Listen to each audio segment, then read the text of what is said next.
Ikaw, Amanda, ang dami mong ginawa ditong kabalastugan sa school.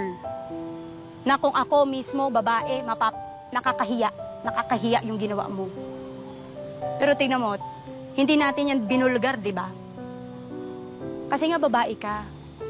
Tapos ngayon nung lumabas ka, kung ano-anong pinagsasabi mo kay pastor, just to cover up your sin and your carnality.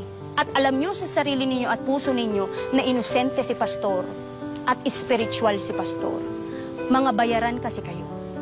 Exactly kung ano yung sinasabi niyo na marumi against kay pastor, against sa kingdom, against sa pastoral, kayo yan. Hindi niyo tinanggap yung disiplina, tapos lumabas kayo ng kingdom, tapos ngayon nanggugulo kayo sa amin. Pero kami, hindi kami nanggugulo sa inyo.